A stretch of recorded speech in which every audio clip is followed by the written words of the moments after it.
వెంకటేశ్వర స్వామి మా ఇంటి దైవం.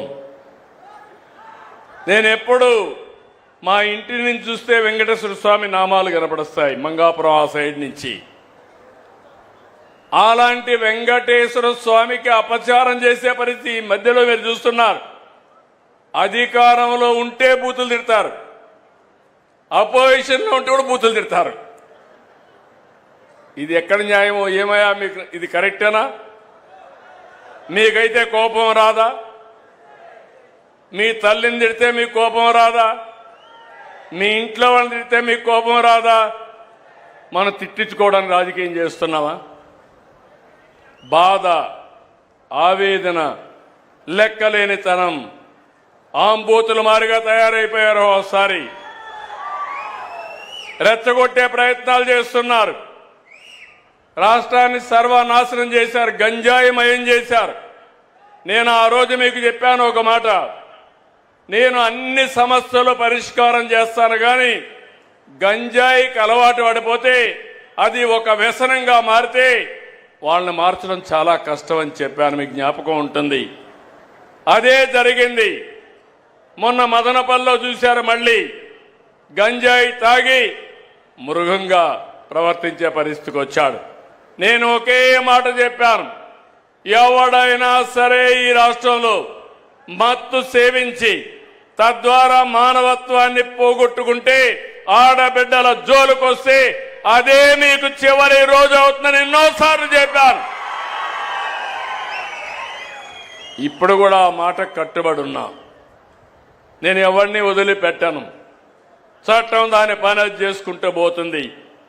అలాంటి వ్యక్తులు ఉండాల్సింది జైల్లో అయినా ఉండాలి, లేకుంటే చట్టం ద్వారా ఉరి శిక్షణ అయ్యాలి.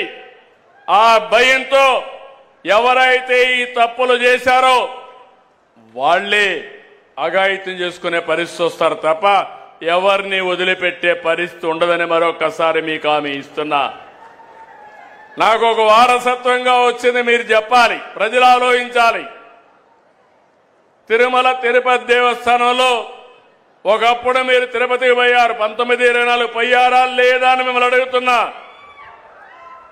నాసి రకం ప్రసాదాలు అవునా కాదా అని మిమ్మల్ని అడుగుతున్నా. అప్పుడు ఇచ్చిన లడ్డు మీరు తిన్నారా? 1924లో తెస్తే సువాసన వచ్చిందా? నెయ్యి వాసన వచ్చిందా అందులో? నేను అడుగుతున్నా ఒకే మాట.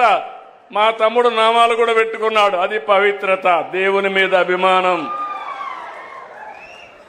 చాలా మంది ఉన్నాం, ఒక నమ్మకం. ఆ నమ్మకాన్ని, ఆ పవిత్రతను దెబ్బతీసే అధికారం ఎవరికీ లేదు. ఒక మసీదు కావచ్చు, ఒక చర్చ్ కావచ్చు, ఒక దేవాలయం కావచ్చు, ఆ పవిత్రత కాపాడే బాధ్యత తీసుకోవాలి. అలాంటిది అపవిత్రం చేస్తే, నేను ముఖ్యమంత్రి అయిన తర్వాత నేను ఇచ్చిన హామీ ప్రకారం రెండో సంతకం ఆఫీసర్ వేసింది తిరుమల తిరుపతి దేవస్థానం ఈవోగా వేసి శ్యామలరావుని ప్రక్షాళన కార్యక్రమానికి ప్రారంభించా.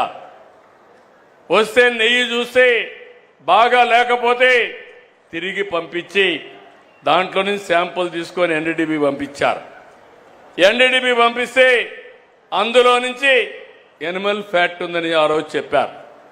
అది చెప్పిన తర్వాత నేను ఆలోచించి, ఇది నేను చెప్పకపోతే నా మీద అప్రతిష్ట వస్తుంది, అపవాదం వస్తుందనే ఉద్దేశంతో నేను చెప్పాను.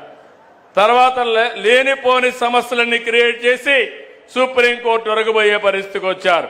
సిట్ వేశారు. ఆ సిట్లో వచ్చినటన్నీ మీరు చదివి ఉంటారు. చాలా స్పష్టంగా చెప్పారు, అసలు ఇది నెయ్యే కాదు, కెమికల్స్తో తయారు చేసిన నెయ్యి అని చెప్పారు. రాష్ట్ర ప్రభుత్వాన్ని కూడా యాక్షన్ తీసుకోమని అధికార యంత్రాంగం పైన ఒక రిపోర్టు పంపించారు. ఇవన్నీ వస్తే తప్పుని తప్పించుకోవడానికి, వాళ్ళు చేసిన తప్పును వేరే వాళ్ళపైన వేయడానికి ప్రయత్నం చేసే నీచులున్నారంటే ఏమనాలి నాకైతే అర్థం కావడంలా.